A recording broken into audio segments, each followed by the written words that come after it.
संजय पाटील सर्वधर्म समता मंडळाचे किसन भाऊ, संजय भाऊ, सर्व पदाधिकारी आणि इथे उपस्थित या कार्यक्रमाला आपल्या सर्वांचे मार्गदर्शक फादर मायकल जी, आपल्या सगळ्यांचे लाडके आमदार राजनप्पा, सन्माननीय व्यासपीठ आणि इथे उपस्थित माझ्या भावांनो आणि बहिणींनो, सर्वप्रथम तुम्हाला सर्वांना गणेशोत्सवाच्या खूप खूप शुभेच्छा आणि या मंडळाचे मी मनापासून आभार मानते आणि अभिनंदनही करेन की सर्व धर्मातल्या सणांना साजरं करणं आणि तेही सर्व धर्मातल्या सर्व लोकांना एकत्र घेऊन साजरं करणं ही खूप मोठी आणि वेगळी गोष्ट आहे ती तुम्ही करता आहात। आणि वसईची जी संस्कृती आहे, वसईमध्ये आपण नेहमी, मी लहानाची मोठी झाली आहे, मी पहिल्यापासून बघते की क्रिसमसला मिसा अटेंड करायला सुद्धा आम्ही जायचो, मी स्वतः केलेलं आहे। आणि गणेशोत्सवामध्ये सुद्धा गणपतीसाठी आता तुम्ही करतात, आपली सगळी संस्कृती, आपले फक्त देवळं वेगवेगळी असतील पण चर्चला सुद्धा देऊळ म्हणणारं वसई हे एकमेव भारतात तालुका आहे जिथे चर्चला सुद्धा देऊळ म्हणतो आणि आपण मंदिराला सुद्धा देऊळ म्हणतो। जरी रूप वेगवेगळी असली तरी देव हा आपल्यासाठी एक आहे आणि माणुसकीमध्ये देव बघणारे आपण सर्व वसईकर आहोत आणि तीच माणुसकी तुम्ही या मंडळाच्या तर्फे, मंडळाच्या वतीने जपता आहात, त्यासाठी तुमचं मनापासून अभिनंदन। आणि आज खरं गणपती बाप्पा विराजमान झालेले आहेत, पहिला दिवस आहे, पण कालच्या रात्री आपल्या वसई तालुक्यामध्ये खूप दुर्दैवी अशी घटना घडली। विरारमध्ये एक 4 मजली इमारत पडली आणि अजूनही त्याचं काम, रेस्क्यूचं काम चालू आहे।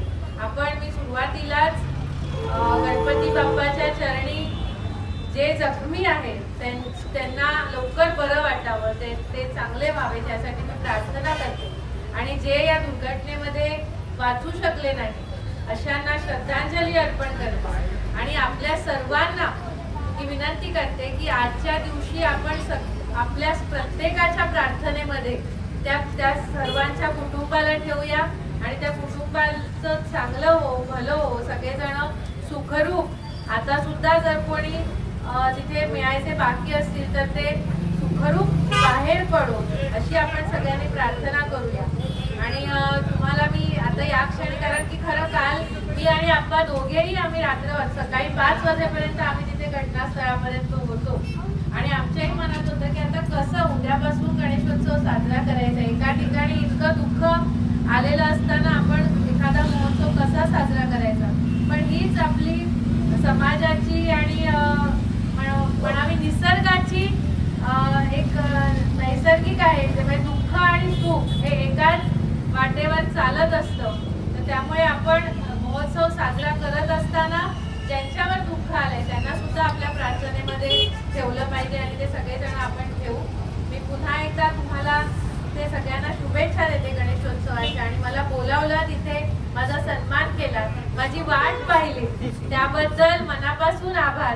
कारण माझ्याही घरी गणपती आहेत, मी सकाळी 5 वाजता तिथे असल्यामुळे माझ्या घरातल्या गणपतीची स्थापना दुपारनंतर झाली आणि दुपारनंतर पाहुणे इतके होते की आपण म्हणतो अतिथी देवो भव, घरी अतिथी आलेले असताना मला बाहेर पडता येत नव्हतं, त्यामुळे मला इथे येण्यासाठी उशीर झाला। तुम्ही माझी वाट पाहिली त्याबद्दल मनापासून धन्यवाद। आणि तुम्ही जो ओळख करून देताना उल्लेख केलात विंग्स ऑफ फायर आणि पंखा फास्ट, तर असे विंग्स ऑफ फायर आणि पंखा फास्ट आपल्या वसईमध्ये अनेक आहेत। त्यांना मी या निमित्ताने एवढंच सांगेन की वसईमध्ये, पूर्ण वसई तालुक्यात आता राजनप्पा आणि माझ्या निमित्ताने कायद्याचं राज्य प्रस्थापित झालेलं आहे आणि आमच्या राजवटीमध्ये सगळ्या गोष्टी या कायद्यानेच होतील याकडे आम्ही दोघेही लक्ष देऊ। आणि तुम्ही पाहिलं असेल की आम्ही रात्र दिवस काही बघणारे नाही आहोत, आमच्यासाठी रात्र आणि दिवस हा एकच आहे। जिथे जनतेसाठी काम करायचं असेल, जिथे रात्र असेल तरी आम्ही रस्त्यावर उतरून जनतेसाठी तिथे नेहमी उपलब्ध असणार आहोत। आणि तुम्हालाही मी आव्हान आवाहन करते या निमित्ताने की आपल्या समाजामध्ये ज्या काही वाईट प्रवृत्ती वाढत आहेत त्यांना कोणी, आम्ही फक्त राजनप्पा आणि मी एकटे लढू नाही शकणार. आपण सगळ्यांनी मिळून त्याचा विरोध केला पाहिजे. जिथे जिथे आपल्याला शक्य आहे तिथे तिथे आपण सगळ्यांनी मिळून त्या विरोधात उभं राहिलं पाहिजे, उभं टाकलं पाहिजे. आता मध्यंतरी ड्रग्सचं प्रमाण आपल्याकडे वाढलेलं आहे. त्या ड्रग्सचा पगडा इथे इतका वाढला आहे की काही आत्महत्यांचं प्रमाण तिथे झालं, आत्महत्यांच्या घटना घडल्या, आणखी काही गोष्टी समोर आल्या. मला फादर आपलं खरंच आभार मानायचे आणि अभिनंदन करायचे, बिशप सरांचेही आभार मानायचे की आपण चर्चेसच्या माध्यमातून या ड्रग्सच्या विरोधात एक मोहीम सुरू केली, युथला एकत्र केलं.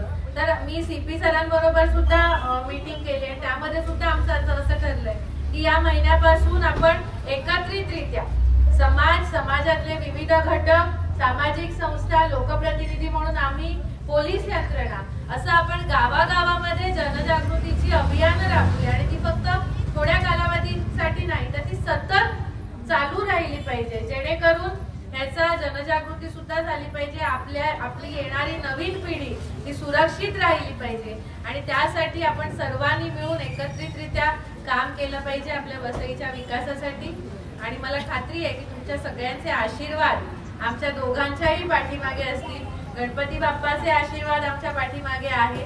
आज गणपतीच्या चरणी मी आपल्या वसईसाठी प्रार्थना करते की वसईला आता चांगले दिवस आलेले आहेत, आणखी चांगले दिवस आपल्याला आणायचे आहेत आणि ते चांगले दिवस आणण्याकरता आपल्या सगळ्यांच्या हातामध्ये गणपती बाप्पांनी शक्ती द्यावं, बळ द्यावं. पुन्हा एकदा मी तुमच्या सर्वांचे आभार मानते, गणेशोत्सवाच्या शुभेच्छा देते आणि मला बोलवल्याबद्दल धन्यवाद देते. थँक्यू. धन्यवाद. थँक्यू ताई.